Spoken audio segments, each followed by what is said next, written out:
స్వామివారి చూడండి సేమ్ అక్కడ ఎట్లుంటుందో అట్టకి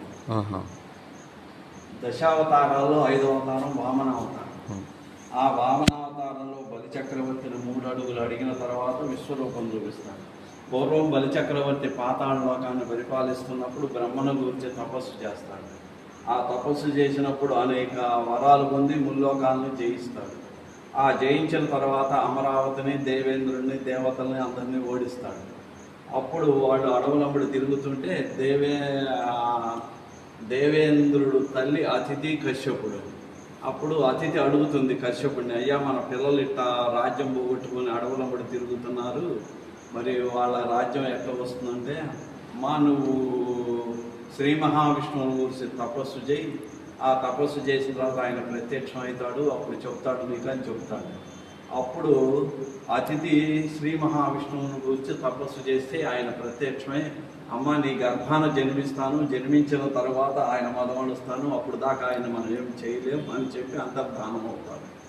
అప్పుడు అతిథి గర్భాన శ్రీ మహావిష్ణువు జన్మిస్తాడు. ఆ జన్మించిన తరువాత వాళ్ళ దగ్గర పెరుగుతూ ఉంటే 5వ ఏట వస్తుందండి. ఆయన అంటే ఒటు రూపంలోనే ఉంటాడు. అప్పుడు ఆయన వేదాలు నేర్చుకోవడానికి దేశాలు తిరుగుతుంటాడు. ఆ తిరుగుతున్న టైంలో ఈయన బలిచక్రవర్తి. ఆ బలిచక్రవర్తి ఆయన రాజ్యంలో విశ్వజిత్ అనే యాగాన్ని చేస్తుంటాడు. ఆ చేస్తున్న టైంలో వచ్చినవాడు లేదనకుండా దాన ధర్మాలు చేస్తుంటాడు. ఆ చేస్తున్న టైంలో ఈయన కూడా వాళ్ళ రాజ్యానికి వెళతాడు. ఆ వెళ్ళిన తర్వాత అక్కడ అడుగుతాడు, అయ్యా ఇక్కడ వింతలు విశేషాలు ఏంటంటే, అయ్యా మా రాజుగారు ఇట్లా యజ్ఞాన్ని చేస్తున్నాడు, వచ్చిన వాడు లేదనకుండా దాన ధర్మాలు చేస్తున్నాడు అని చెబుతాడు. సరే ఆ మాట విని ఆయన కూడా యజ్ఞవాటికి వెళతాడు. ఆ ఒట్టు రూపంలోనే ఉంటాడు అప్పటికి. సరే వెళ్ళిన తర్వాత నుంచుంటాడు. ఆయన గురువు గారు ఈయన శుక్రాచార్యుడు ఈయన అనమాట. ఆ శుక్రాచార్యుడు ఈయన తేజవంతో వెలిగిపోతూ ఉంటాడు, ఆ మొహంలో వచ్చేస్తోటి. అప్పుడు ఈయన చూస్తాడు, ఎవరా ఈ వచ్చిన ఆయన ఇంత తేజస్సుతోటి ఉన్నాడు అని అనుకొని ఆయన దివ్య దృష్టితోటి చూస్తాడని.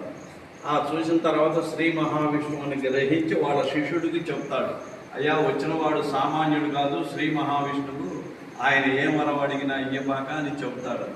శ్రీ మహావిష్ణువు అంతటి వాడు వచ్చి నన్ను వరాలు అడిగితే ఇవ్వకుండా ఉంటానా, ఇస్తానని అంటాడు. అట్లా సంవాదం జరుగుతుంటుంది వాళ్ళిద్దరి మధ్య. ఆ తరువాత సరే ఈయన వంతు వస్తుంది, అయ్యా మీరు ఎక్కడి నుంచి వచ్చారంటే, అయ్యా నేను ఫలానా దేశం నుంచి వచ్చాను, దేశాలు తిరుగుతూ వేదాలు నేర్చుకుంటానని చెప్పి నాకు ఇక్కడ ఉండటానికి 3 అడుగులు దానం ఇవ్వమని